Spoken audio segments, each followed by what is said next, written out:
Thank you, Jennifer. Good morning, good afternoon, good evening, everyone. And thank you very much for joining us today. This is definitely a warm welcome to all to this official launch of the UNOSSC South-South and Triangular Cooperation Solutions Lab. This occasion marks the beginning of a new chapter in our collective efforts to address the complex and the multifaceted development challenges faced by developing countries around the world through South-South and Triangular cooperation. And as the countries of the South are witnessing and weathering critical and interconnected developmental challenges, including extreme poverty, new forms of poverty, climate change, environmental degradation, the digital divide, unsustainable debt, and slow adoption of new technologies, as well as the aftermath of the COVID-19 pandemic, which has further exacerbated these challenges and is undermining progress towards the SDGs. South-South and Triangular cooperation has emerged as a vital modality, fostering collaboration among developing countries through the sharing of knowledge, resources, and successful practices. And it is through solidarity and joint efforts that we can efficiently tackle these challenges. The establishment of the South-South Solutions Lab is a strategic milestone for us at UNOSSC. It is deeply rooted in our strategic framework for the years 2022-2025 as one of the innovative and collaborative approaches to foster knowledge exchange, capacity development, and technology transfer, all in the pursuit of Sustainable Development Goals achievement. The Solutions Lab is unique in its concept and vision. It is designed to facilitate South-South and Triangular cooperation and innovation by providing a platform for ideation, for experimentation, for evaluation, learning, and collaboration and policy development. It is complementary to many existing labs and innovation initiatives by the UN system, by the partners outside the UN system, thereby enhancing our collective capacity to address developmental challenges. And partnerships are at the heart of the UNOSSC Solutions Lab. The lab will rely on the technical expertise and implementation capacity of our partners to operationalize its ambitious concept. By engaging with a diverse array of stakeholders, including national governments, UN agencies, regional organizations, academic and research institutions, and the private sector, we aim to build a robust ecosystem that supports the development and scaling of innovative solutions through South-South and Triangular cooperation. And one of the most important features of this lab is its ambition to identify and unpack and specific innovative solutions, but also to generate more coherent portfolios of options for governments and the UN system. And this portfolio approach ensures that we address developmental challenges comprehensively and sustainably, providing countries with a range of interconnected solutions that work together to achieve broader developmental goals.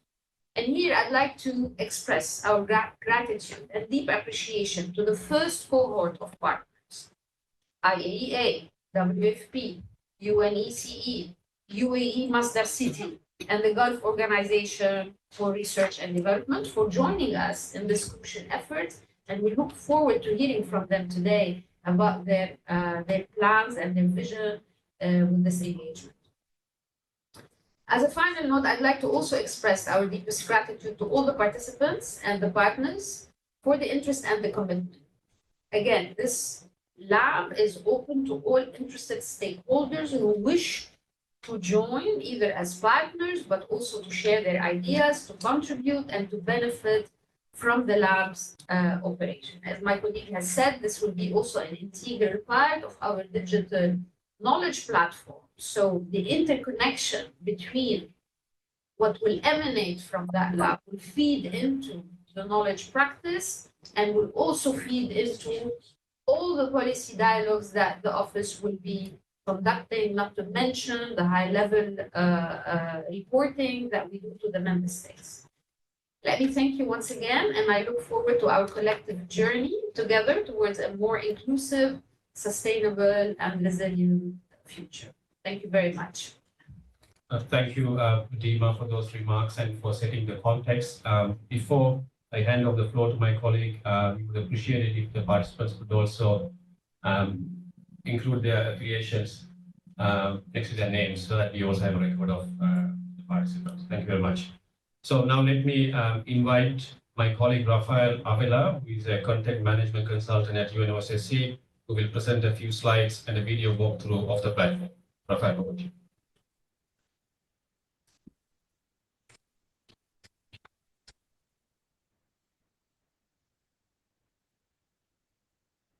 Thank you, Jennifer. As Jennifer mentioned earlier, South-South Galaxy is UNOSSC's global knowledge sharing and partnership brokering digital platform. The platform was launched in 2019 from a recognition from the office of the power of knowledge sharing and partnership brokering for the achievement of the SDGs. So South-South Galaxy comes to fill a gap and to meet the demands from member states, from UN agencies, and from other development partners for a consolidated knowledge and partnerships platform to capture and to exchange the wealth of development knowledge and experiences that exist in the Global South. Over the past 5 years, we built the largest database of South-South and Triangular cooperation development solutions on the market. Documented in partnership with our partners on the ground, including UN agencies, governments, CSOs, and other development partners. The database contains nearly 1,000 cases covering all sustainable development goals. The platform also provides access to hundreds of knowledge products, reports, and publications produced by UNOSSC and our partners to expand the knowledge base on South-South and Triangular cooperation and the SDGs.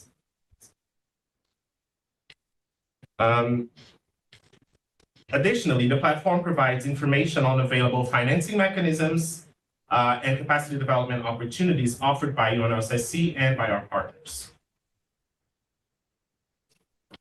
May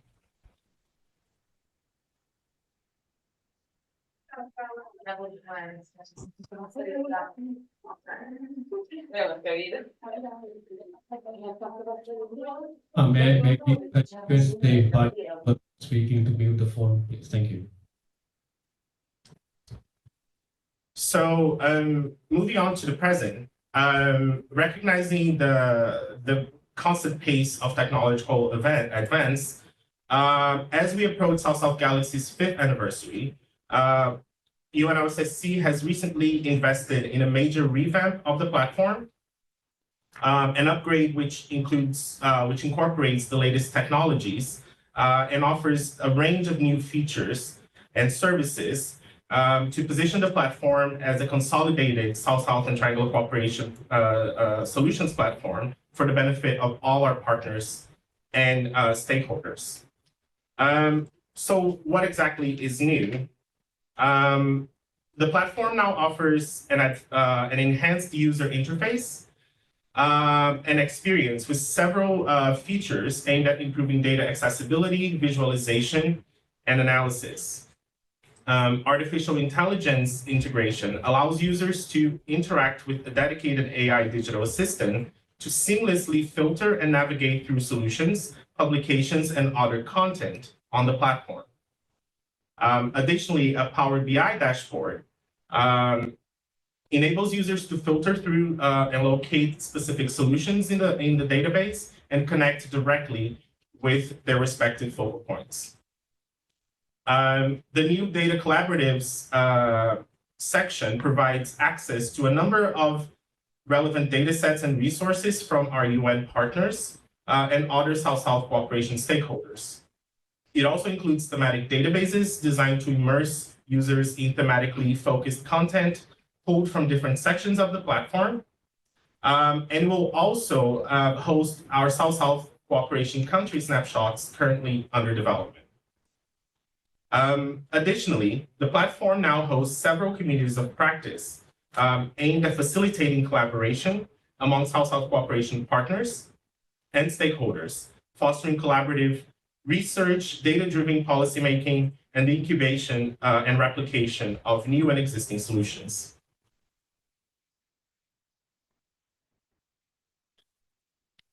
Before moving on to a walkthrough of the new features, I wanted to provide a visual overview of what South-South Galaxy offers at a glance. So in addition to serving as a one-stop shop for South-South and Triangular cooperation, knowledge, solutions, and learning for all our partners, South-South Galaxy is also UNOSSC's main knowledge hub, consolidating many of the office's initiatives and efforts into one platform.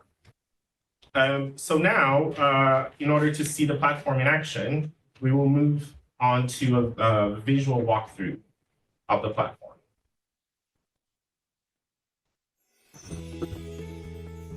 The South-South Galaxy platform can be accessed directly at south-south-galaxy.org or by navigating from the homepage of the UNOSSC corporate website.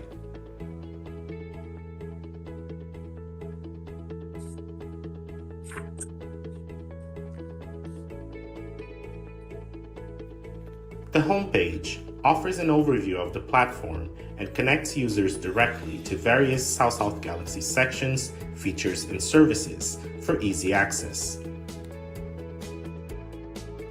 The work of our partners is prominently highlighted through the Featured Partner section, which showcases the contributions of specific partners to South-South and Triangular cooperation. Additionally, the South-South Cooperation portals connect users directly to various knowledge platforms developed by our partners. Further down the page, you will find the latest news, events, and publications uploaded to the platform. These can also be accessed under the latest section in the main menu. On the bottom right of every page on the platform, you will find the South-South Galaxy AI digital assistant, which can help you locate specific content and solutions on the platform. For example, I asked for solutions on food security in Latin America. The digital assistant provided me with 3 relevant solutions. I could ask follow-up questions, but instead I want to learn more about the third one. So I'll click on that and the digital assistant will redirect me to the specific solution.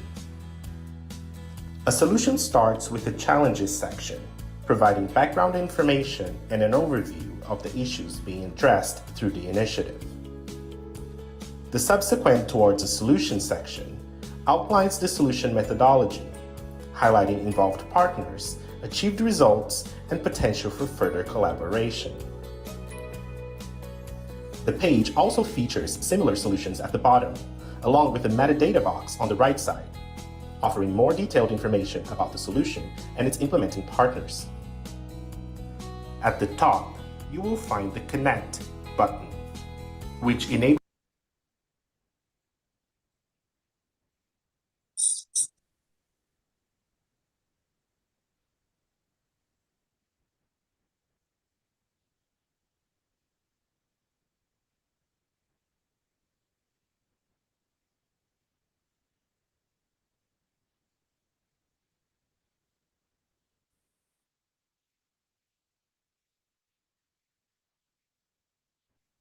Yeah, we're experiencing some technical difficulties. Please give us a minute or two. We should be able to resume the presentation. Thank you.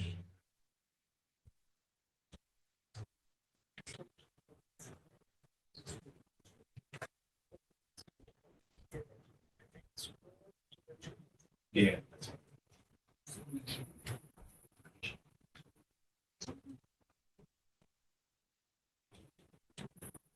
data box on the right side, offering more detailed information about the solution and its implementing partners. At the top, you will find the Connect button, which enables South-South Galaxy users to request more information, seek support, or propose collaboration directly with the initiative's focal points. Returning to the main menu, I will now click Knowledge Sharing Solutions to visit the Solutions Power BI dashboard.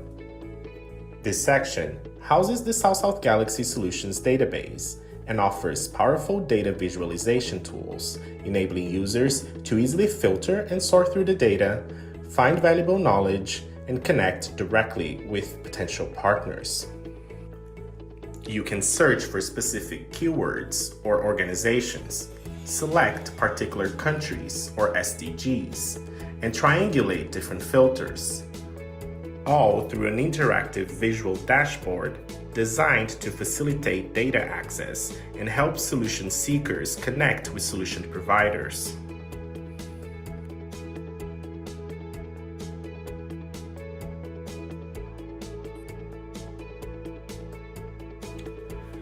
Returning to the main menu, I will now click Knowledge Sharing and navigate to the Knowledge Products section, where users can access a database of hundreds of reports, research, and knowledge products produced by UNOSSC and our partners and relevant to South-South and Triangular cooperation and the SDGs. The filters on the sidebar allow users to sort through the data and find knowledge products relevant to specific thematic areas, SDG focus, or geographic location. On the tabs at the top, users also have access to all volumes of UNOSSC's flagship publication series. The AI digital assistant is also trained to help users locate specific content and publications. Next, we will navigate to the Organizations page by clicking on Partnership Brokering Organizations. You can search and filter through the database to select a specific organization you are interested in learning more about. Organization profiles highlight their work on South-South and Triangular cooperation and, similar to solutions, allow you to connect directly with organizational focal points. Also under the Partnership Brokering section, the Capacity Development page connects South-South Galaxy users with existing initiatives and learning opportunities offered by UNOSSC and our partners with the aim of improving South-South and Triangular cooperation capacities towards the achievement of the 2030 Agenda.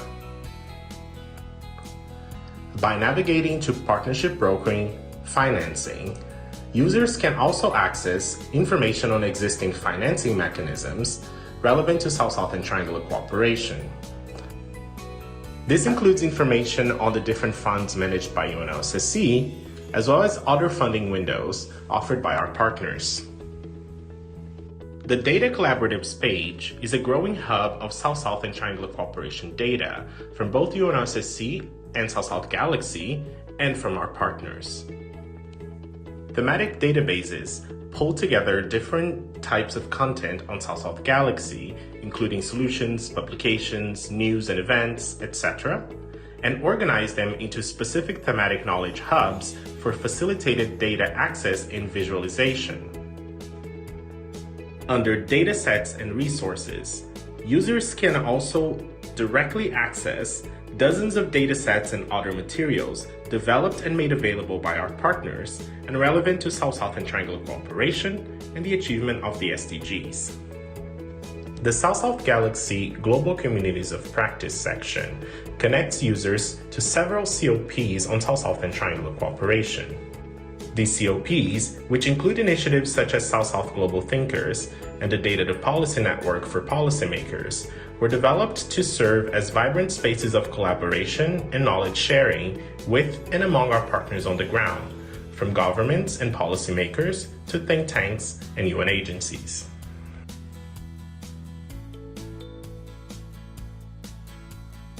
South-South Galaxy also hosts the South-South and Triangular Cooperation Solutions Lab. By visiting the lab's page, you can learn more about its objectives, service lines, and thematic focus, and download the full background note of the initiative. Later this year, you will also be able to learn more about the lab's first Innovation Challenge and submit your application online directly through the South-South Galaxy platform.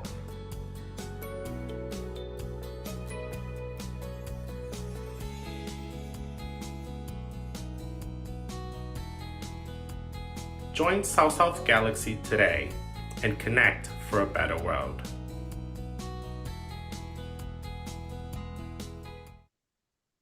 Thank you very much, Rafael, for that very informative presentation. And I'm sure our participants will definitely find the resources useful. And we invite all of you to register and have access to all the existing resources. But in the interest of time, let me now turn to my colleague Dumitru Vasilescu, who is the research specialist at the UNOSSC, to make a presentation on the lab and its key features. Over to you, Dumitru. Thank you very much, Danafer. This revamp process that was just presented and the new features was a collaborative initiative with the Digital Office of UNDP. Now, let me go to this presentation of the South-South and Triangular Cooperation Solutions Lab. First of all, as we are launching it today, we are excited to put forward such a transformative initiative that has a few, let's say, very important reasons behind.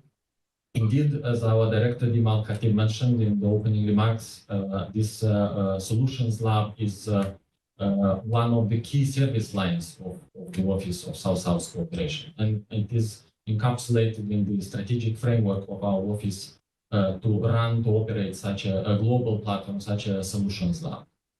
The other important reason is that member states and governments are increasingly looking towards comprehensive, coherent portfolios of solutions to address and tackle some of the existing, but also some of the emerging complex development challenges.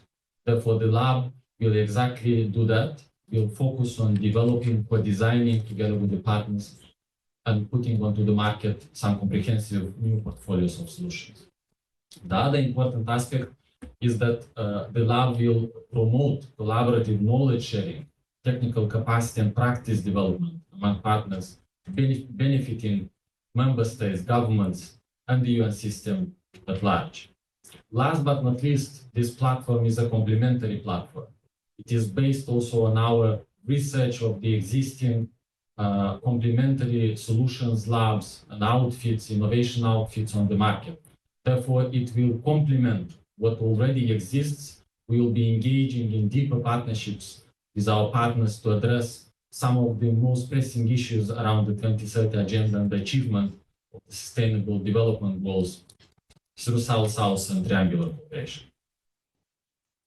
As we move forward and having this background in mind, the lab will have three major objectives as highlighted on this slide. First of all, our ambition with the lab is to enhance and build the capabilities of developing countries to make sound and evidence-based decisions around South-South and Triangular cooperation, but also create and test some of the novel approaches and methodologies. Secondly, we would like to incubate, together with our partners, some of the existing, but also some completely new ideas and solutions for South-South and Triangular cooperation, creating, therefore, practical applications and replicable, impactful use cases. Last but not least, the bigger ambition here is also to create, assess, develop new policies to accelerate South-South and Triangular cooperation. With these objectives in mind, the lab, at minimum, will be offering, together with the partners, will be offering these 7 service lines. It will, first of all, it will offer focused research around a few thematic and prioritized thematic areas. It will generate evidence platforms. It will generate some new data collaboratives, pulling data from different partners around South-South and Triangular cooperation, supporting partners to make evidence-based decisions. We will be providing support together with our partners to incubate some of the existing and new solutions for South-South and Triangular cooperation. A learning platform will be also created so that innovators, collaborative groups of innovators can learn and share their lessons on this platform. We aim at the same time to support integration and scaling up of what works through this portfolio approach. Last but not least, a lot of emphasis will be on popularizing and communication, because we need to make sure that the available portfolios of solutions and individual solutions are visible, are usable, are available to all of the partners. Last but not least, as we discussed already with our partners on the ground, there will be an expert pool created that will provide advisory services to the innovators for the incubation of these solutions. As we move forward, I would like to emphasize a few very important methodological aspects of the lab. Our director in the opening remarks mentioned one of the key features of this lab in terms of the methodological approaches, and that is exactly the portfolio approach. The portfolio approach is something that will give us at least a few advantages, comparative advantages. One is that it will allow us to diversify, because having complementary solutions, linked and coherent solutions, will help us mitigate some of the innovation risks associated with the solutions. Adaptability and the iterative nature of this portfolio approach will give us the possibility to be responsive, to address some of the existing and emerging needs, and adapt our work to the changing contexts. Achieving great synergies is also possible through the portfolio approach, and that means that we will have interconnected solutions, and such aspect is very important because we will be able to achieve and maximize the use of the available infrastructure, the use of the available innovation capabilities that we have and our partners have. Last but not least, the resource optimization is also a very important aspect of this portfolio approach, because we will be able to strategically decide with our partners and do the right investments in terms of the portfolios. Other important aspects that we will have in mind is that we will be at all points in time using an open, transparent, and competitive selection process for the solutions to be included in the new portfolios. Outsourcing is also an important aspect. That means that through our partners, we will be able to maximize the use of the available environments and infrastructure of the innovation capabilities. Data-driven approach is equally relevant. All of our solutions in the new portfolios will be based on evidence, will be based on the insights that we can derive from the available and new types of data. Let me now briefly emphasize on the two important tracks that we are seeing for this lab. On one hand, this is extremely important for us, is to make use of what already exists on the market. Through this track, we would like to incubate some of the existing solutions in terms of South-South and Triangular cooperation. Through our partners, through our networks, we will carefully select the stakeholders, the challenges, and the target member states. We will identify who are the owners, who are the seekers of the solutions. We will collectively analyze the data, the cooperation data also. We'll derive the insights so that we are able to unpack the problems, the complex issues, and to fully understand the nature of the problem and its elements. Then we will be indeed with our partners also mapping all of the existing solutions around those issues, making sure that we start slowly to build this portfolio. Unpacking the existing solutions, understanding all the different ingredients and parameters of the solutions is extremely important. By doing this work, we will be able to integrate some of the very new insights and approaches and build, incubate, and adapt the identified solution to the new context. Finally, we will be testing with our partners, developing scaling plans and building these portfolios. This is exactly responding to the needs of the member states, the governments, and the UN system at large. The other important track that we have in mind is also very interesting. We would like to incubate some of the completely new ideas. That means that we will be doing sprints, organizing sprints to ideate, to do research, co-design solutions, pilot test solutions in the new context at smaller scale, and ultimately proposing, together with our partners, proposing the scaling up of the solutions that work and that prove to provide impact on the ground. With those two tracks in mind, we will be indeed benefiting, and the director mentioned the fact that we have a first cohort of key partners with whom we will be moving forward.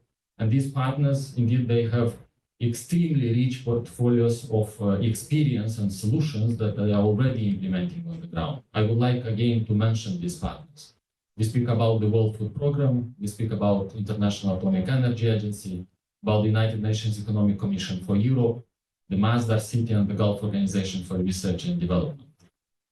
Again, the approach here, as we discussed with the partners, is to maximize the use of this knowledge, making sure that all of the experience and the capacities of these partners are used on the ground in building and scaling up the portfolios. Let me also very briefly emphasize on the operational aspect for this lab, and I would like to clarify here that at least for the piloting phase, we will be having these four major yet broad thematic areas of focus.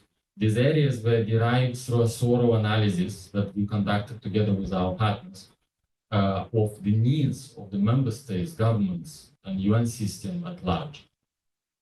An analysis of all the recent declarations, resolutions, outcome documents, foresight reports, trend reports, global, regional, at local level, was conducted by our teams. And these four major thematic areas emerge as key priorities for the Global South. Let me briefly enumerate them. First, we will be talking about the acceleration in terms of the adoption of an investment in renewable energies and energy transition.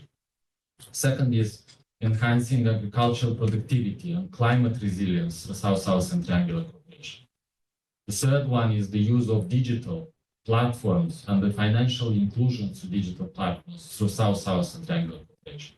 Last but not least, we speak about improved, informed, evidence-based urban sustainable development solutions and decisions through South-South and Triangular cooperation. With these four thematic areas in mind, the lab will be able to offer support at global, regional, and national levels, leveraging the expertise of the key stakeholders and partners. And four types of support windows will be offered.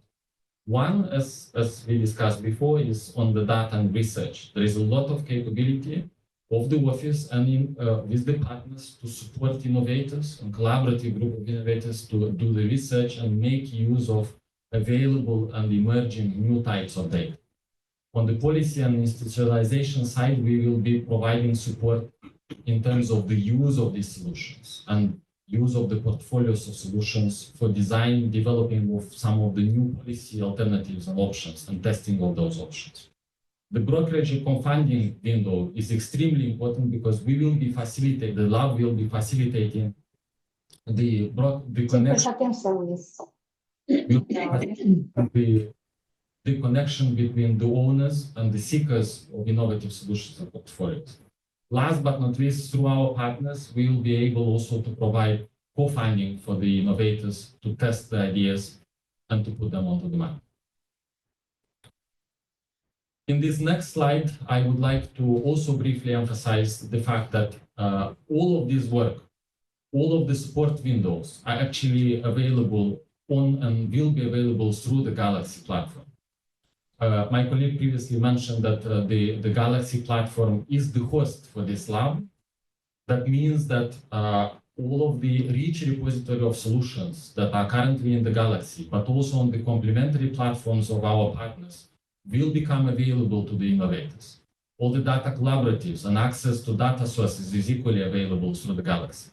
Last but not least, a digital conversational assistant will be available on this page to assist innovators in navigating the guidelines, the background concept for the lab, but also navigating the repositories of solutions, identifying what is eligible, what not. And then therefore, that is the best way we can see that we can support the innovators. Now, I would like also to emphasize that at least one of the programmatic approaches that we will be exploring through this global platform will be the Innovation Challenge.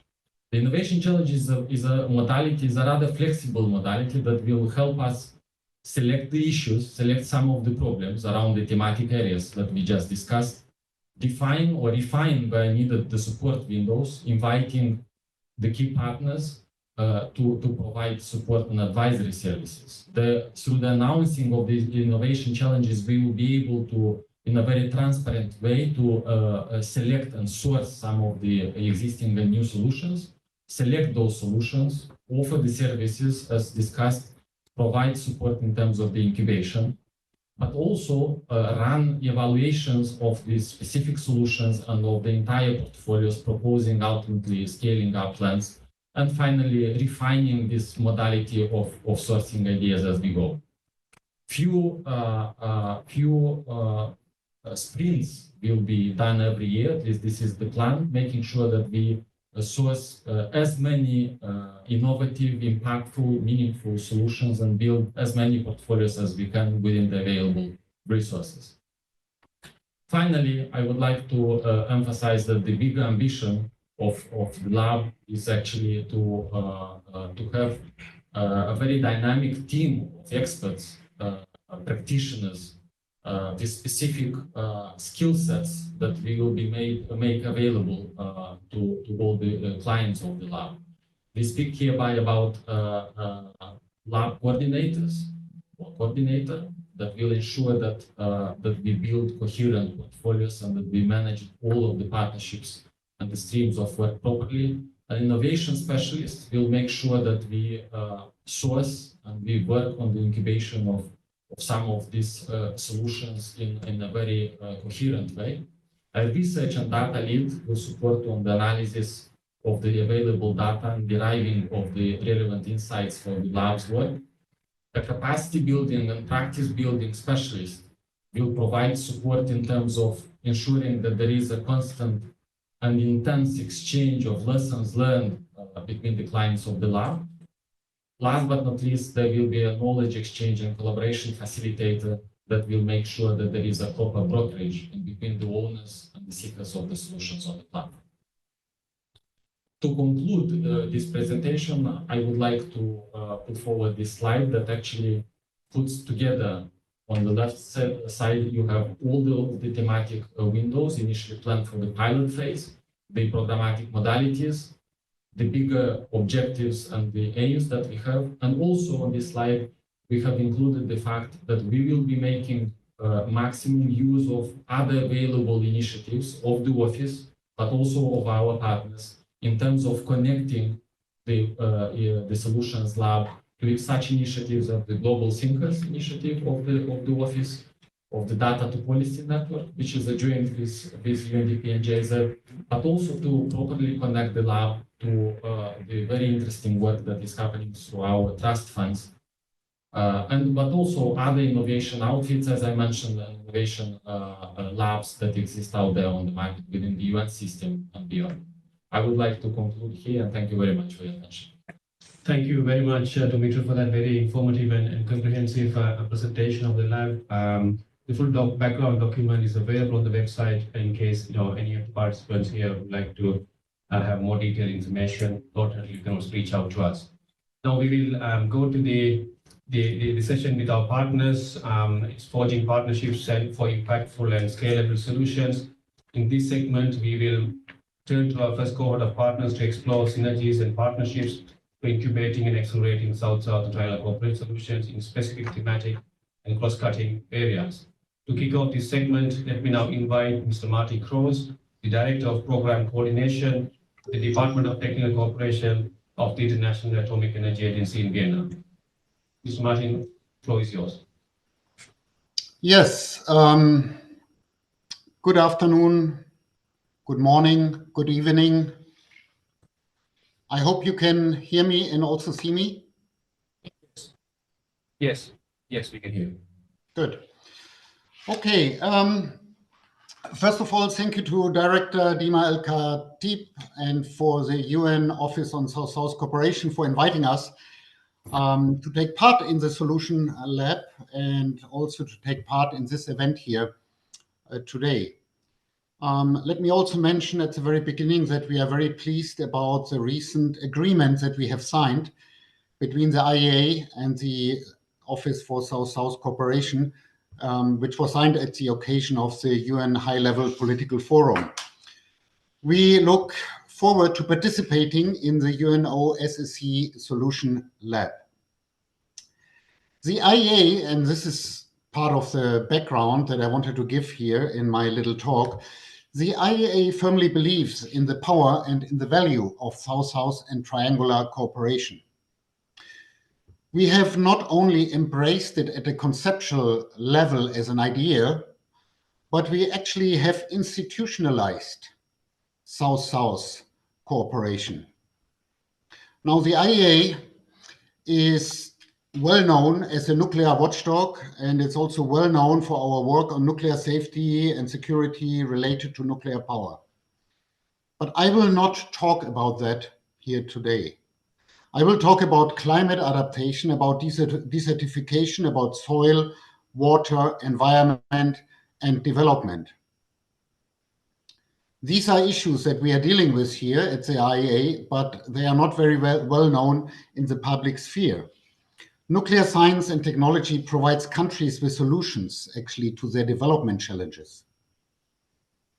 The IAEA is supporting countries through capacity building and through the transfer of technologies in areas such as agriculture, health, ocean monitoring, plastic pollution, water resource management, zoonotic outbreaks, cancer treatment, food security, and of course, climate change, in particular, climate adaptation. By the way, there's an upcoming publication that we are doing together with the South-South office that is focused on climate adaptation, and 20 stories will feature in this publication.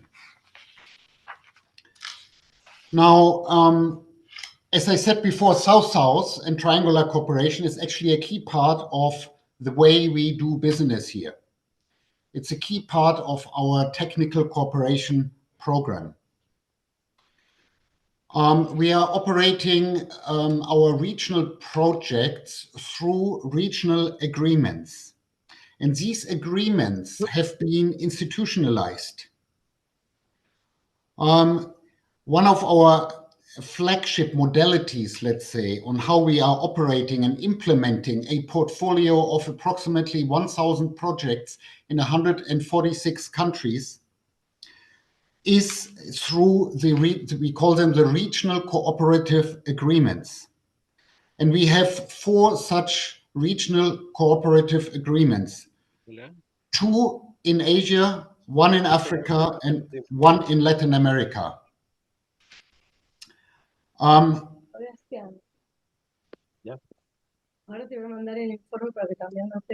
Okay, I can hear somebody else speaking at the moment.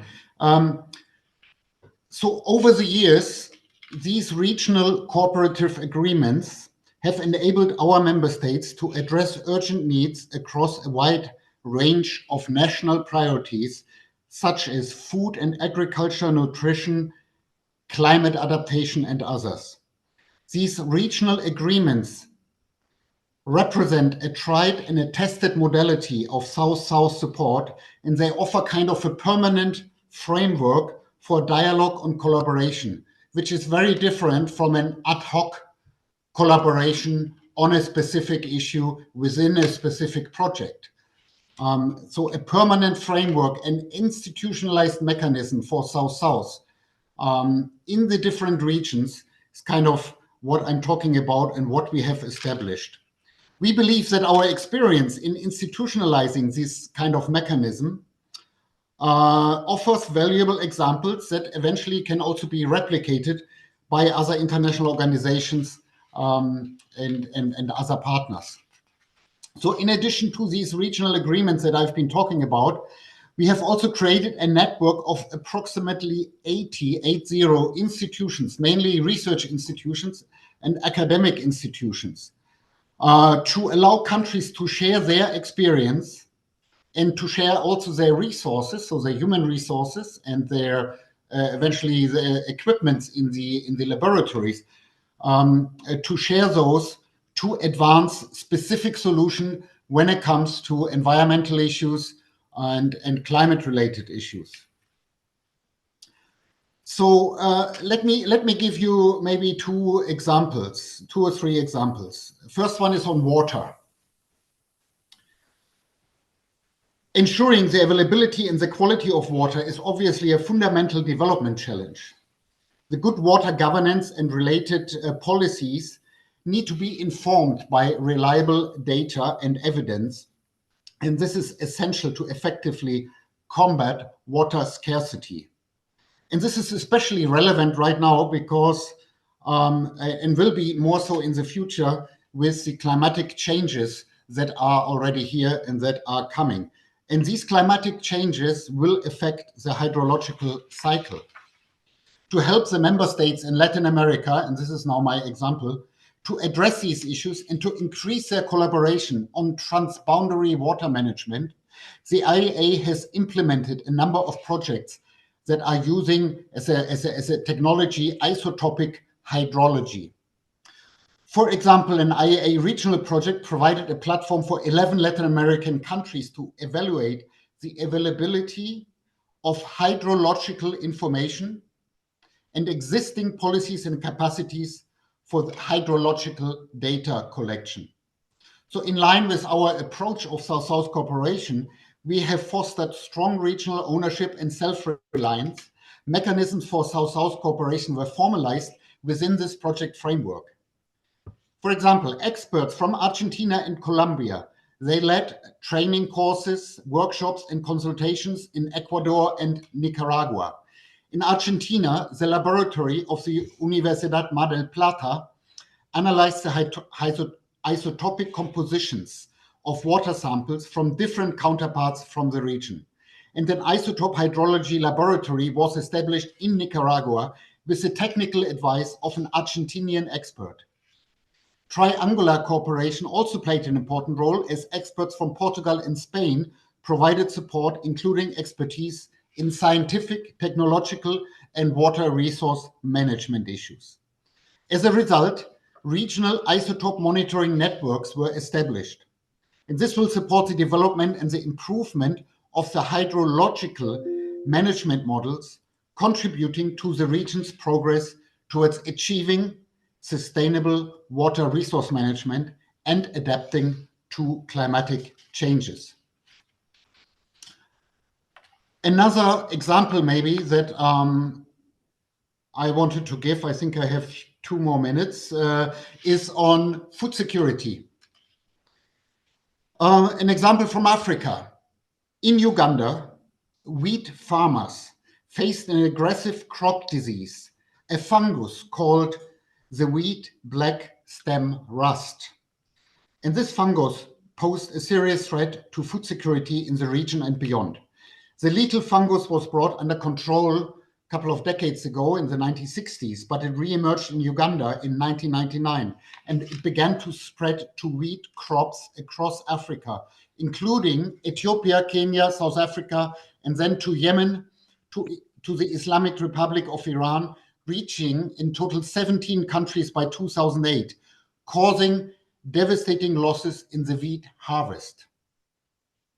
In 2009, the IEA, in collaboration with FAO, as well as with national and international research institutes, initiated an interregional program to develop wheat varieties that are resistant to the fungus by using plant mutation breeding.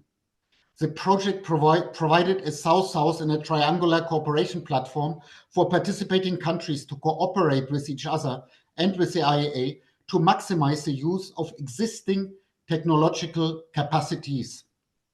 This project brought together countries that are affected by the fungus, wheat-producing countries in neighboring areas, as well as countries that are interested in preventing that the spread of this disease goes on and on beyond the region. By 2014, the participating countries were able to exchange seeds that have the resistant mutant lines for breeding, as well as applicable biotechnologies to speed up the progress and the process of inducing resistant genetic mutations. The sharing of such information empowered them to develop their own research and to prevent and address possible future outbreaks of this and other crop diseases. So these are just 2 examples that I wanted to bring to shed some light and to illustrate a little bit the South-South type of work that we are doing here at the IEA. In conclusion now, we believe that conventional approaches to address development and environmental challenges can complement the solutions that are being provided by nuclear science and nuclear technologies. for example, although a nuclear technique such as the isotope hydrology that I was talking about, although a nuclear technique can accurately pinpoint the amount and the quality of available water resources, other techniques, and this is what I meant when I said conventional techniques, are needed, like, for example, drip irrigation needed to be implemented to ensure water conservation. So we are very pleased to participate in the Solution Lab and to learn about complementary efforts of other institutions. We look forward to building relationships with other partners as part of the Solution Lab. Thank you very much. Thank you very much, Mr. Cross, for your presentation and providing a good overview of IA's work, some concrete examples, including on South-South cooperation and how the lab can leverage your vast expertise on South-South cooperation across different thematic areas. Let me also take this opportunity to, through you, thank your colleagues for working with the office over the last several months across various initiatives. Now, I would like to invite my colleague, Anna Graziano, South-South and Triangular Cooperation Specialist at the South-South and Triangular Cooperation Unit of the World Food Programme in Rome. The floor is yours, Anna. Hi, good morning, good afternoon, everyone. I hope you can hear me. So thank you, Zanofer. Very, very happy to join you today for this webinar. First, let me congratulate you and UNOSSC colleagues on this very timely and strategic initiative. And I also want to thank you for inviting WFP to be part of this event. It's really an honor to be here. So just a disclaimer before we start, we are now exploring options to collaborate with UNOSSC as well as other sister agencies such as FAO and IFAD to collaborate on the Solutions Lab. So we don't have yet a very clear and defined roadmap for this collaboration, but we are working to develop it. But what we have at the moment is a very clear and strong commitment to engage in this initiative. So for today's presentation, I'll be brief and I'll be structured around 3 key questions. The first is, why is the Solutions Lab relevant to WFP South-South and Triangular cooperation work? The second one is, how can WFP contribute? And the third one is, how can WFP benefit from the Solutions Lab? So next slide, please. So let's start with the first question.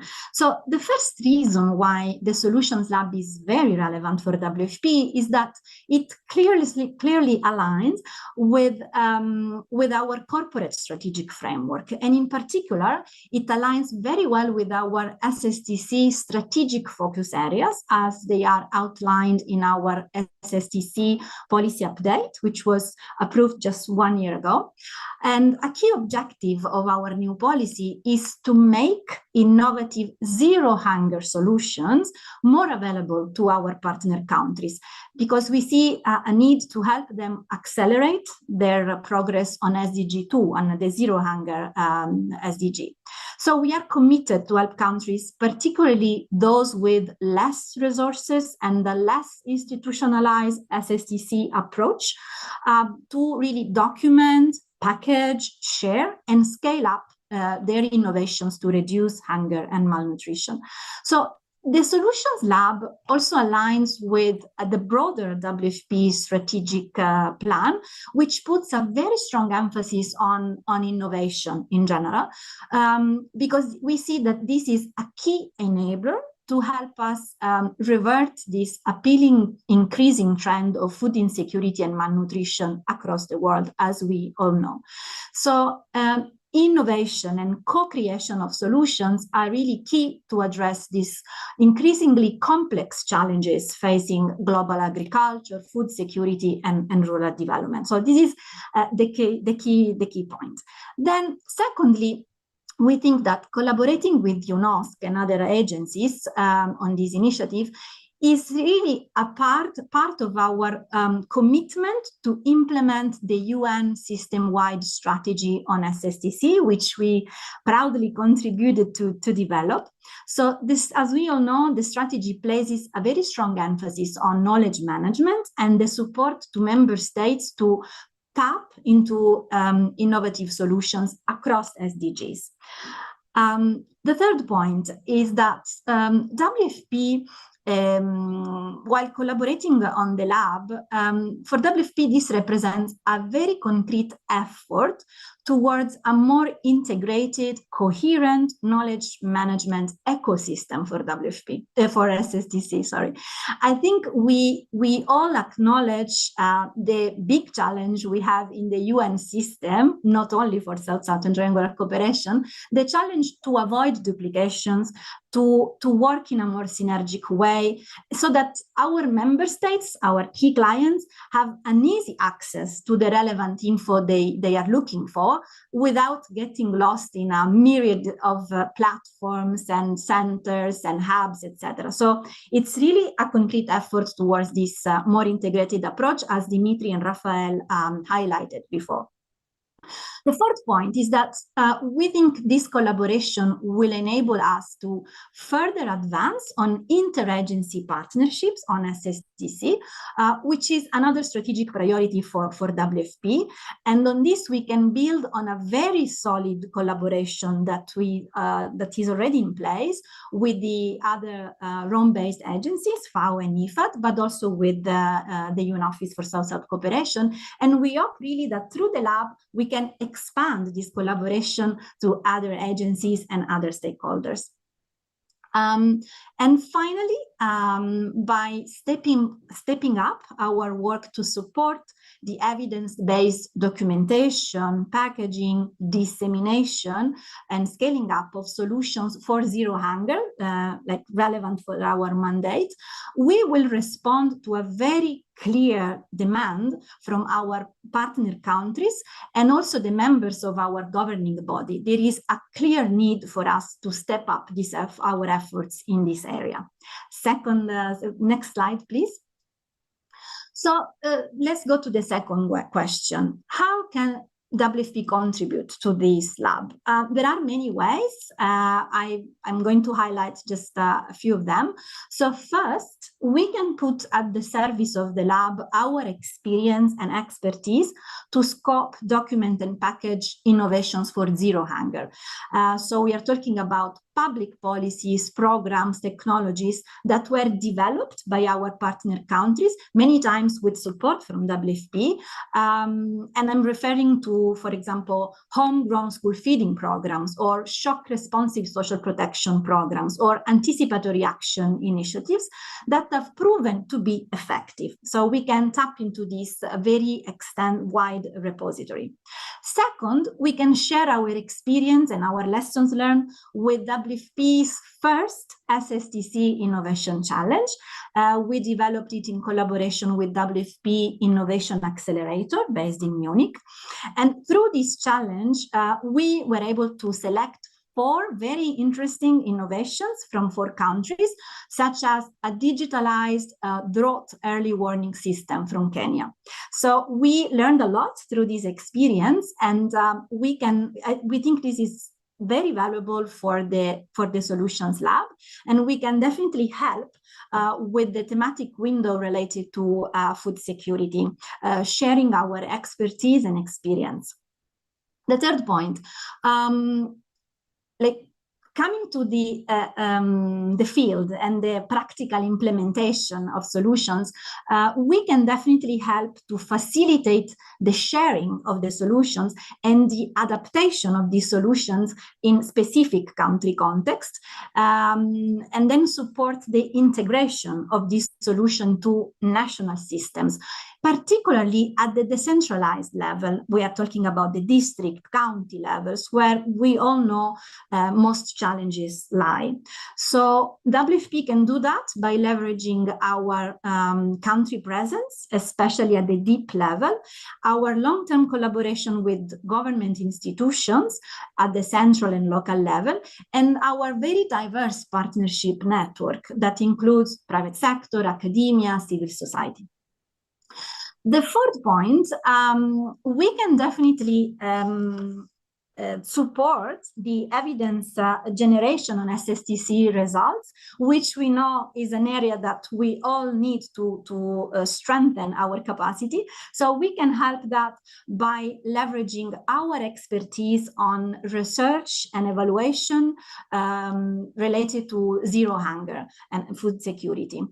Then as a fifth point, it was mentioned before in the presentation that there is this data to policy network that is linked to the Solutions Lab. And in this area as well, we will be very happy to share the connections and our very solid collaborations with a network of policymakers in our program countries.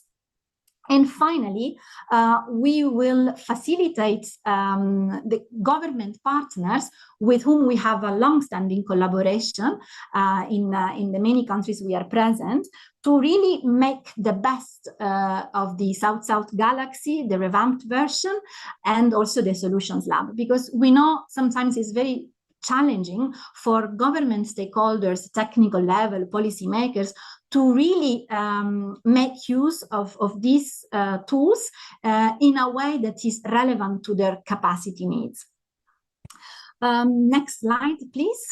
So just to conclude then, how can WFP benefit from the Solutions Lab? I think I articulated why this is relevant, but more concretely speaking, what are the benefits for us?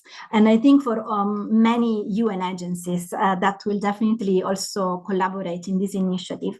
Well, I think we have four main benefits. One is for sure a visibility gain, because as we see as we saw in the presentation of the South-South Galaxy, it's definitely the participating in this initiative will definitely enhance the visibility of our SSTC work, of the results we achieved, and our own knowledge management platforms, which is a repository of solutions and good practices in SSTC. So this is definitely something that will be very, very beneficial to advocate also internally within WFP to advance with our SSTC work. The second benefit is in relation to partnership mobilization. I think expanding the partnership with current partners, but also to new partners, is a key objective for all of us within the UN system, and also a commitment to really put in practice the multi-stakeholder approach of SSTC that we know is a key principle of South-South cooperation. So making use of the community of practices, the different networks that will be hosted and coordinated through the South-South Galaxy will definitely help us to expand this, to expand our partnership, expand and diversify our partnership base. The third point is harmonization, because I think in our experience as SSTC practitioners, we know that sometimes we use the same words to mean something different, or we say something different, but we mean the same thing, right? So there is a need to harmonize our language, our concepts, our methods to, for example, technically vet some solutions to make sure that what we are offering and proposing is evidence-based. So I think by collaborating with UNOSSC on the Solutions Lab, we have a strategic opportunity to advance on harmonization, to reduce as much as possible duplication efforts, and to make sure that we really speak one language when we talk about solutions for SDGs through South-South cooperation. And finally, evidence generation. Through the interagency mechanism chaired by UNOSSC, we have discussed many times the importance of helping each other to advance on evidence generation for SSTC. We know that it is a challenge to really integrate different sources of information. It's a challenge to get evidence at the outcome level, not only only at the output level. So definitely working with this broader community of practitioners, policymakers, specialists in different thematic areas will help us advance also in this strategic area, which is a key demand from our member states. And with that, I'll conclude here and thank you again for this very strategic opportunity. Thank you. Thank you, Anna, for that very comprehensive presentation and clear articulation of your plans and how you would like to, WF would like to engage through the lab. Thank you also for working with us over the last several months. And we also want to thank you for bringing the Rome-based agencies, rest of the agencies together. We have had 2 conversations already. Hopefully, we can advance on that and then truly develop something system-wide. In the interest of time, when we are running a bit late, let me now invite Mr. Mohammed Al-Breki, the Executive Director of the Masdar City in Abu Dhabi. Mr. Mohammed, floor is yours. Hello, this is Chris Wan from Masdar City, Associate Director of Sustainability and CSR. On behalf of Mr. Mohammed Al-Breki, I would like to apologize because he's been called up to an overseas business and is unable to make it to this session today. So he has contacted me and asked me to present on his behalf. Thank you. Thank you. So I'd like to do this presentation by firstly explaining a little bit about what Masdar City is, then followed by how we can add value to this important solutions lab, South-South Triangular Cooperation Solutions Lab, and then also a very brief about our methodology, and then a little bit about the work we've done to give an example of how we collaborate. Next slide, please. So there's 2 parts to Masdar City. It is a development that's located in Abu Dhabi in the United Arab Emirates. The 2 parts of the city is that there's one part there is an ecosystem hub where we have developed a integrated system of organizations and companies and research and development entities working together in the areas as below, from space tech, energy, biotech, mobility, AI, and agri-tech. So that is the community that we are building. Next slide, please. This community that we have built resides in the place itself, Masdar City, and oftentimes we are better known for this part where we have been developing a sustainable urban community. This is a project that has been 18 years in the making. We started construction 16 years ago, back in 2008. As you can see from the numbers there, we are now a home to over 1,000 local international companies. We do cater from the very small 2-person hot desk startup all the way to big multinational corporations. There's room for everybody. And this sits in a green infrastructure where we have a whole series of green sustainable buildings. Next slide, please. So I think what sets Masdar City apart is purely based on the on-the-ground experience. And because we have been developing this project for more than a decade and a half, and in this decade and a half, the world has seen a lot of changes, from pandemic to financial challenges. All through that time, we have been building and developing. And I would say that Masdar City is, on the one hand, is a private development company, which means it has a commercial dimension to it.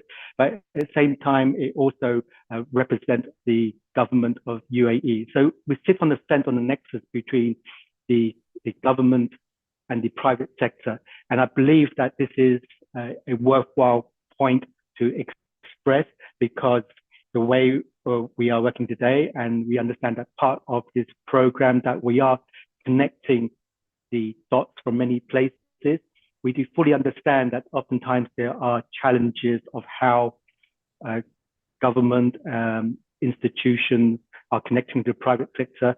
And we've been working diligently for the last decade and a half to build this bridge.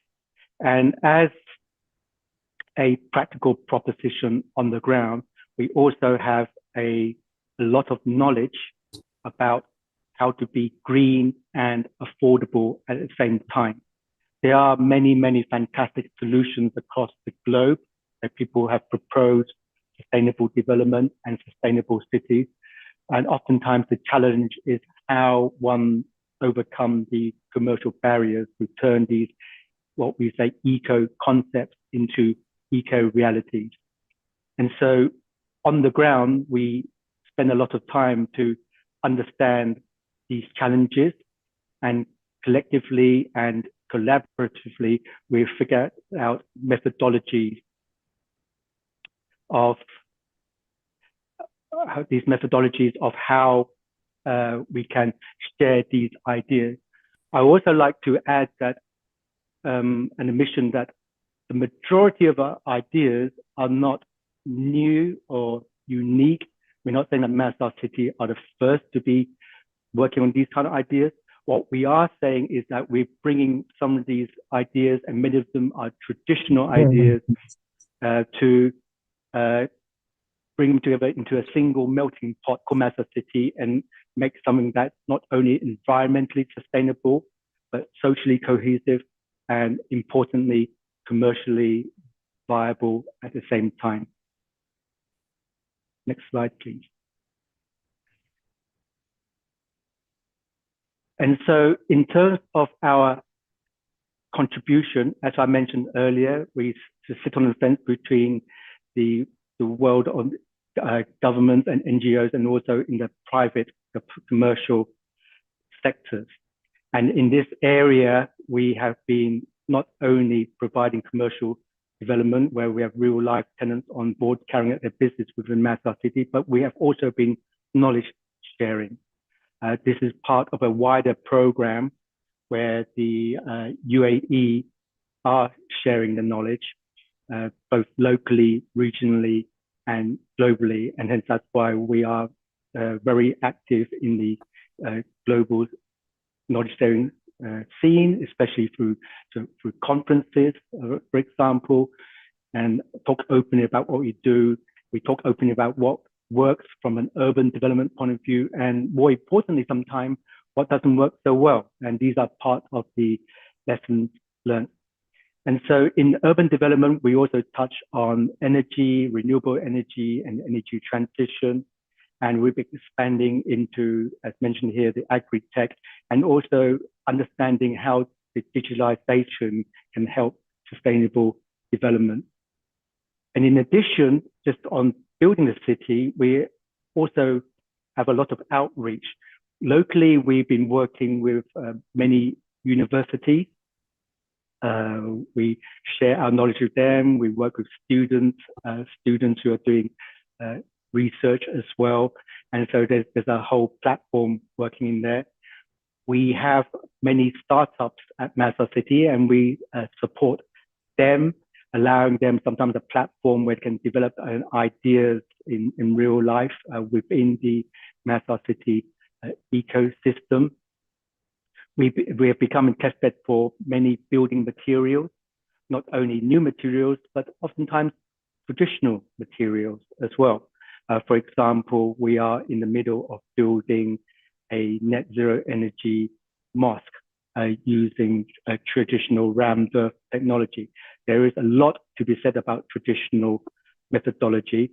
So in particular, working with the global south and the South-South, there's relying on traditional technology is an area that we are also very, very interested in, and we are doing ourselves. It's not about future technologies only. we are heavily concentrated in the whole area of carbon reduction, carbon mitigation. We have developed our own practical plan of moving towards and supporting the UAE net zero program. These are practical solutions balancing out the environmental and the commercial. And again, we're happy to share that to any teams that are out there wanting to pursue their version of sustainable urban development.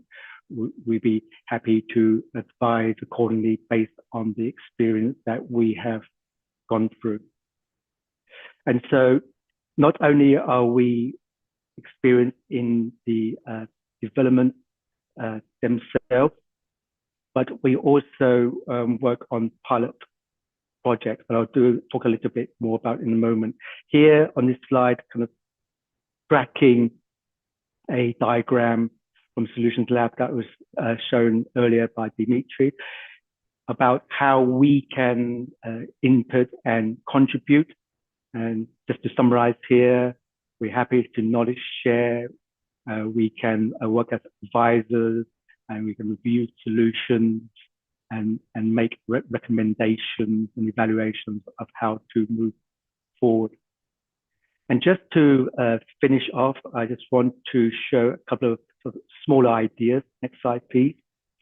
That we've worked on. It's one thing to talk about major city interventions and building large-scale urban development, but we have small urban interventions that we experiment with as well.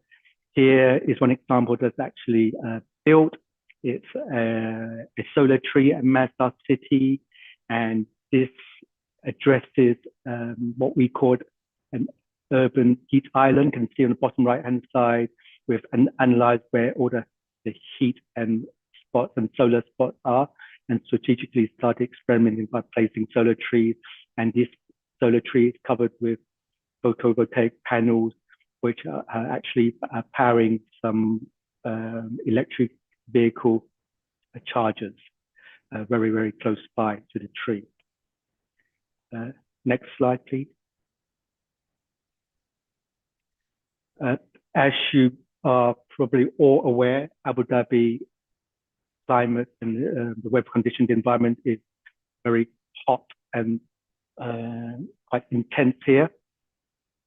And so we do have a lot of public realm area. And oftentimes people say, well, the public realm in Abu Dhabi is only useful for a portion of the year where the weather is cooler, and it becomes very, very harsh with the heat in the summer months.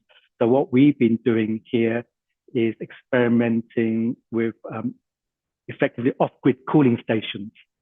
So this is an open room that has cooling elements internally with fans and powered by solar panels. And this thing is completely off-grid. You can actually move it around. And this was done in collaboration with the government of Singapore as a pilot.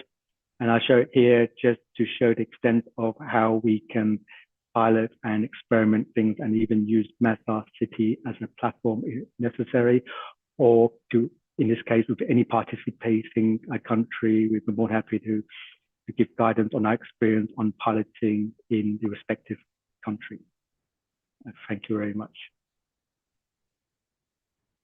Thank you, Chris, for your presentation and also sharing some specific plans and proposals.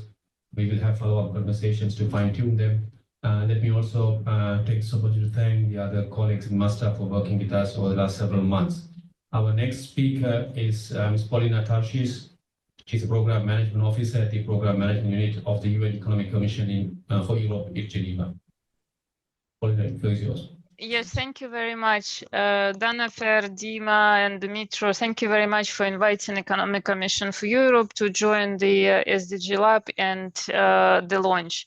Well, I would like, before I start introducing our commission, I would like to mention that I consider, and we consider, the South-South cooperation. It has a huge potential in the future, and I think it will be even bigger potential when we are moving from the 2030 agenda to the next one, because that's how we do. We need to learn from each other, and we need to transmit one solution that working in one country to another country in the same conditions. So this is just to mention what you are doing with the SDG Lab. It has, I think, a big future, and it's very important for the whole UN family. Now, let me briefly introduce our commission. So we are one of 5 regional commissions, and I also hope that our sister commissions will join the SDG Lab, because we also we do have a lot to offer jointly with other regional commissions. So UNEC mandate is quite broad. So we are mostly covering economic development and environment with limited social dimensions. But if I start really mentioning all the areas, and I'll do it very briefly considering the time. So environmental governance, trade and transport connectivity, and in general, just all the areas surrounding transport, data and statistics, public-private partnerships, innovation, sustainable energy, aging, forestry, and urban development. So this is quite a sizable portfolio in our commission, and that's why we really looking forward to work with all the entities of partnering for the lab. I would like to mention one particular important aspect. We in UNEC, we have a sizable number of intergovernmental bodies. We bring together almost 20,000 experts in EC annually for our intergovernmental meetings. And this I would like to mention specifically because I think the intergovernmental processes, in particular of technical nature, they have a huge potential for South-South cooperation. And I think it's a hidden potential. It's not really well utilized, because this is from where some new ideas for the South-South cooperation and some new areas for South-South cooperation can come up. And this is exactly the platform where we can jointly consider what would be the right area to apply South-South cooperation. I will a little bit highlight it in our plans in the end of my intervention. In EC, in general, South-South cooperation is integrated in all our technical cooperation activities. We do technical cooperation, well, that's the usual modalities for all the UN organizations. So it will be advisory services, capacity building, training, workshops, and field projects. Because of our regional nature, many of our activities are sub-regional or regional. Therefore, the South-South cooperation is naturally integrated into all of our activities, and this we would like to explore further how we can strengthen it in the future. One important aspect also coming specifically from the UN lens, we have several programs on technical cooperation. It's RPTC, Regular Program on Technical Cooperation, and Development Account projects. Those two, they do integrate South-South cooperation, but again, there is a potential to integrate it more and to building the networks stronger on transmitting the solutions from one country to another using already available programs in the UN. Just a couple of examples what we are currently doing, and all those I mentioned, they're already included in the Galaxy, and I think they're also something to check and to work together in the future. The environmental performance review. So this is one of our flagship publications. So while the review is national, we are inviting experts from other countries for peer learning. And peer learning, again, I consider it's very, very important aspect of the South-South cooperation. Special program for economies of the Central Asia. So this is the platform for Central Asian countries, plus Azerbaijan, plus Afghanistan. For sub-regional knowledge sharing and sub-regional strategies and joint initiatives. Currently, we are working to establish multi-partner trust fund because we really want to move SPECA into more operational mode. We need more projects. And again, this is very natural place for the South-South cooperation for field projects and field initiatives. Smart cities, I wanted to mention this because it was already covered in presentations before me. this is something on smart cities. I mean, with global warming, that's we need really to work together on the solutions, energy efficiency, renewable energy, urban transport connectivity. So there's so many areas we can work together and develop new solutions. Trees in the city. This actually was very recently added to the Galaxy, and again, it brings together a lot of cities and a lot of countries, and we are happy to partner on this to bring this solution through the lab. Trade and transport connectivity. So that's I don't think we are piloting it straight away, but I hope this area will be covered in the future, because this is also very important, and we all learned from COVID experience how important that transport working smoothly and trade and value chain trade chains are also working very smoothly when there is a pandemic or something considering as a disaster. I also would like to mention specifically our water convention and transboundary water management, because this is also something we can actually maybe look together with the Atomic Energy Agency, because it was very important for me to hear that they are already working in this area. So, and that's also the area where we can strengthen our cooperation. So many other areas, public-private partnership, innovations, data and statistics. So in all the areas of the sustainable development, South-South cooperation, I think, can be potentially strengthened. And this is also, I'll just put a couple of ideas for the future, how we can work together, and for the lab. So again, as I mentioned, all sustainable development areas, they really very much fit for the South-South cooperation. And in any area, we can strengthen it further. Intergovernmental processes. This lens, I think it's specifically mentioned in the strategy on South-South cooperation, and I think we need to utilize it more, and also including the regional forums for sustainable development, because we are hosting the regional forums for sustainable development, all regional commissions. South-South cooperation can be also featured there, maybe even regularly, and I think it would be very useful also dimension to work in the future. So cross-cutting approach. So I think that's also very important, that we are not really, because we are still working a lot in sectorial areas. So that's how we are structured. So that's how the government mostly structured. But I think bringing this cross-sectorial approach, if we can pilot it at some point through the lab, I think that will be very, very useful for many organizations and many countries, because we really need to develop better this nexus approach, cross-cutting lens. Also, it's very important trajectory of South-South cooperation and peer learning. This is a little bit more on the methodology. Who we need to learn from, who we are partner, how we decide what country we are partnering for specific solutions. So what would be the methodology behind? So it's either the country which are at the same level and we are learning together, it's learning by doing, or it's the country who already a little bit advanced, who already achieved desired outcome. And then we can learn from this country to pilot this solution. So this also would be very good for us to work together. Now, what we are looking specifically in our cooperation with the lab. So we have already quite some models internally, but I think we would like to reassess them, and maybe we would like to identify some new models, and also to expand our South-South cooperation portfolio. And already just even like last hour hearing the presentations from other speakers, so there is already a big potential where we can work jointly on joint solutions, joint interventions. So we are also looking into tapping deeper into South-South cooperation and linking it better to the resource mobilization, because in many cases, they're still a little bit apart. So we really want to bring this coherent package of South-South cooperation, well supported by the resource mobilization. So South-South cooperation is fully featured.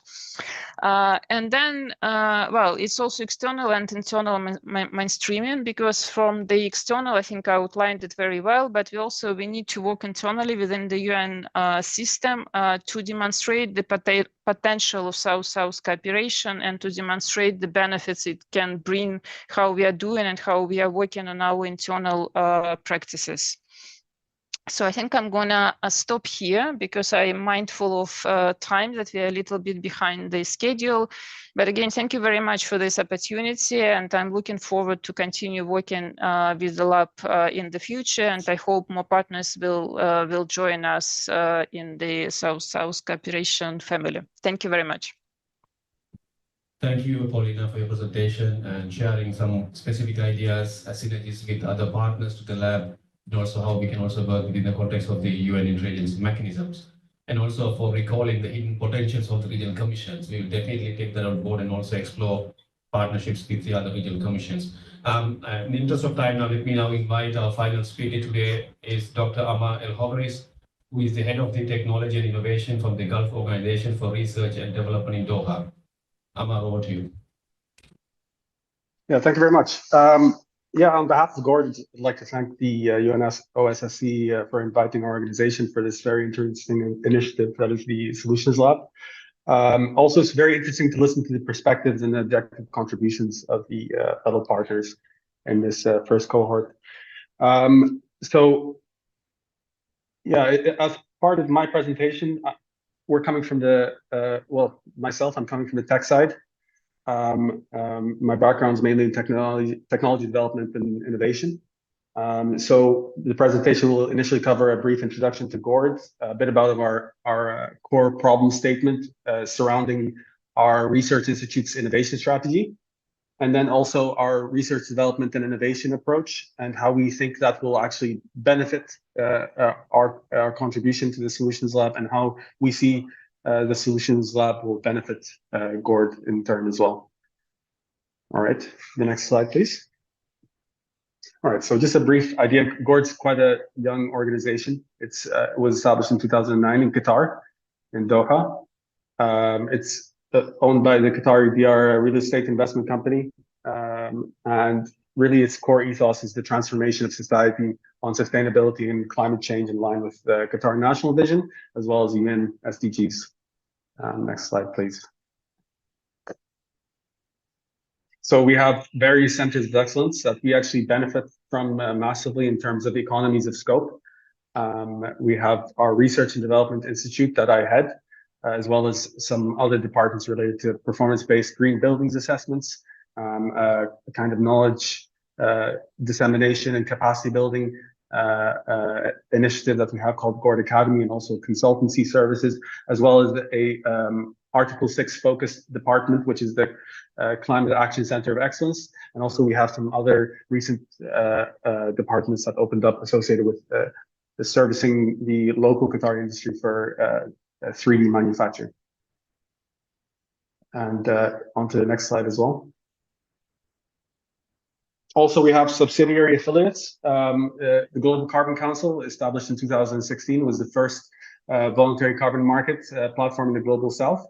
And GAB, which is a accreditation body here in Qatar, which provides accreditation services to third-party certification bodies. Next slide, please. All right. So really the core component of GORD that will be contributing towards the Solutions Lab is the GORD Institute, which was established with the Gulf Organization for Research and Development. We actually just really foster this ethos of sustainable development and climate action in the built environment of GORD through our research, development, and innovation. We do it through various research themes related to materials, carbon capture, utilization, cooling technology, energy efficiency, renewable energy solutions, and also sustainable built environment, prop tech, and so on. On to the next slide, please. So this is the core problem statement that we really focused our innovation strategy on when we initially started to, I think, right, okay.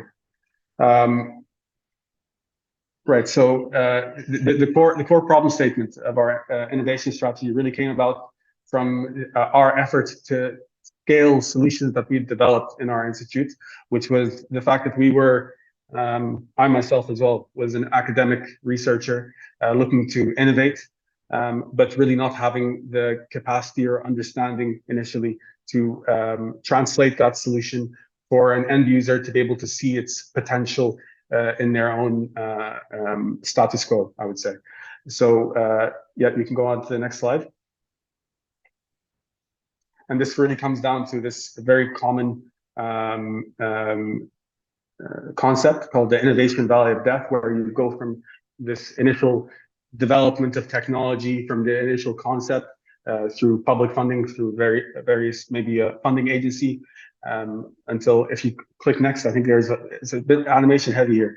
When you go towards the valley here, you're actually starting to think about doing some venture creation. This is really where there's a level of investment that's very difficult to obtain, because then you're starting to look towards venture capital. You're looking through to angel investment to actually support your technology there.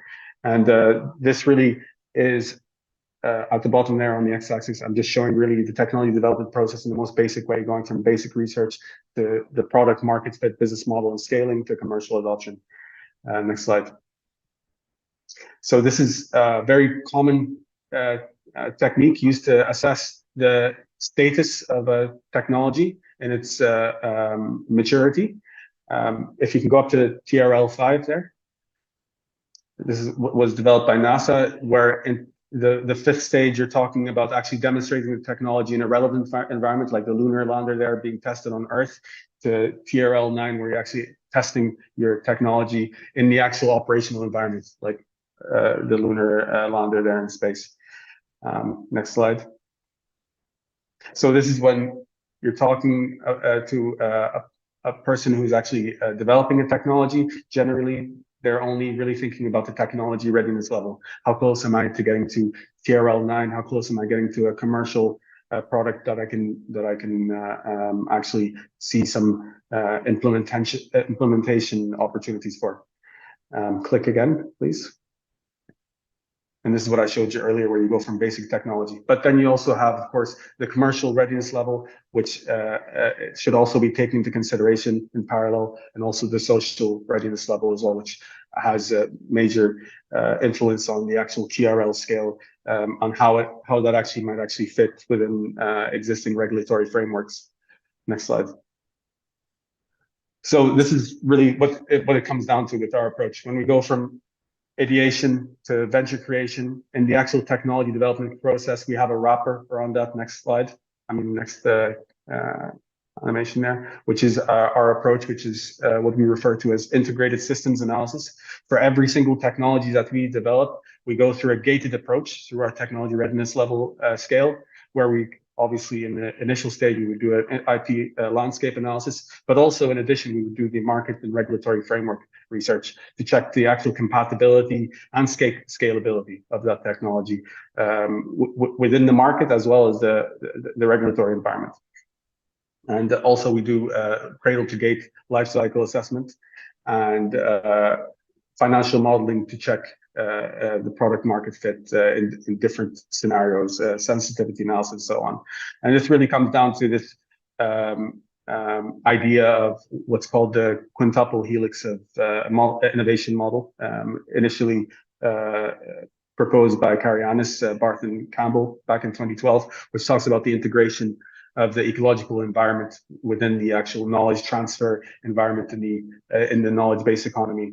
And we really focus all of our research, development, and innovation on making sure that all the outputs that we have, all the metrics that we produce are actually comprehensible and relevant to policymakers, as well as commercial end users as well.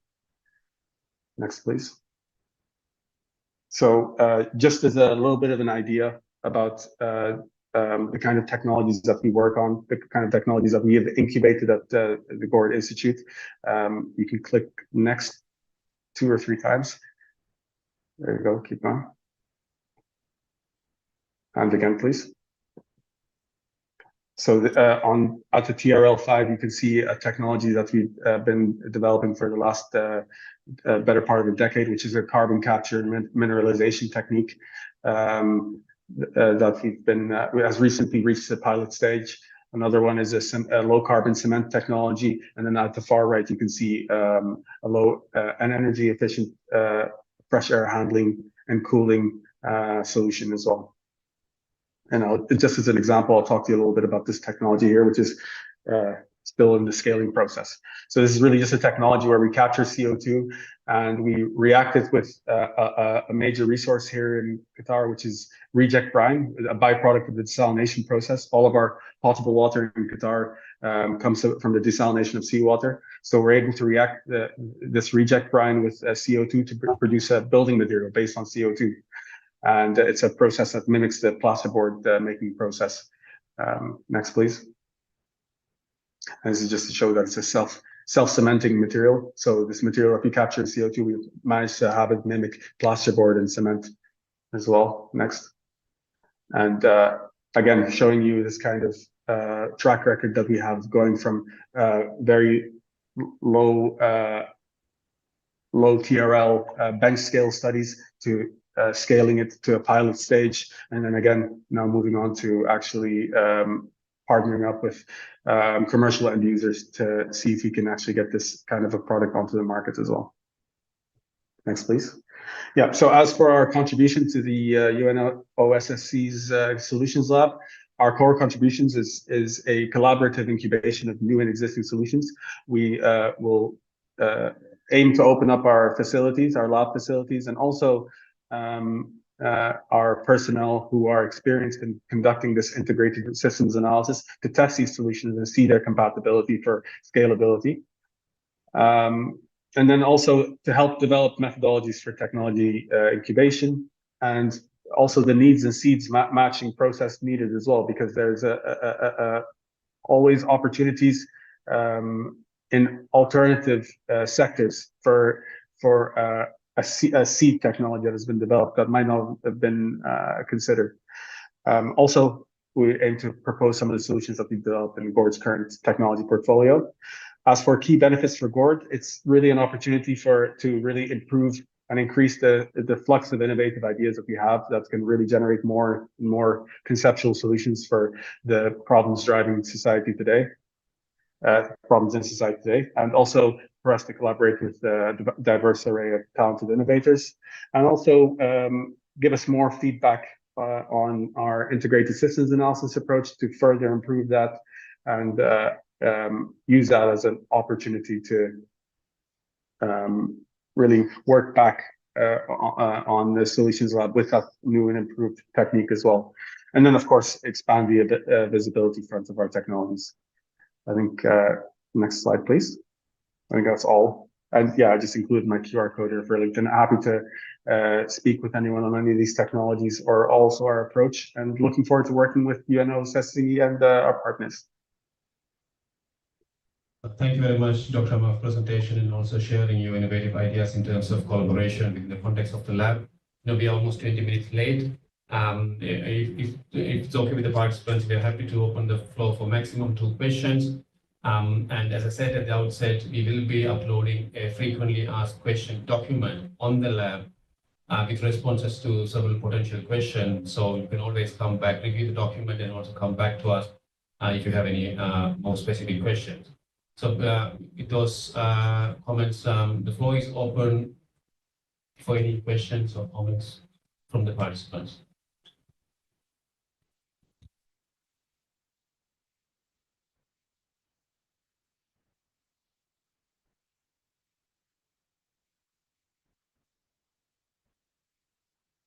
We don't see anyone wanting to take the floor. I know it's been a very rich presentation, so I'm sure you may need some time to go through and digest the conversation and the documents that we will be sharing with you shortly.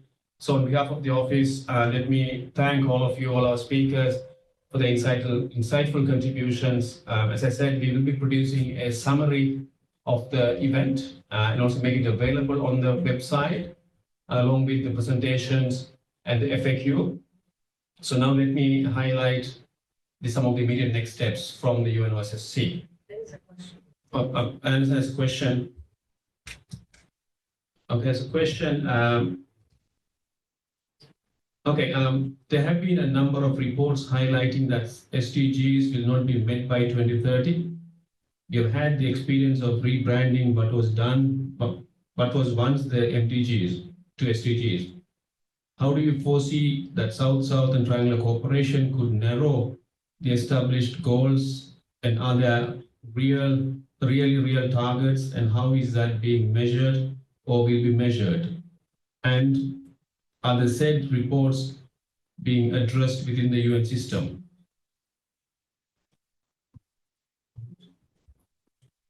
Let me invite the director to reflect on the question.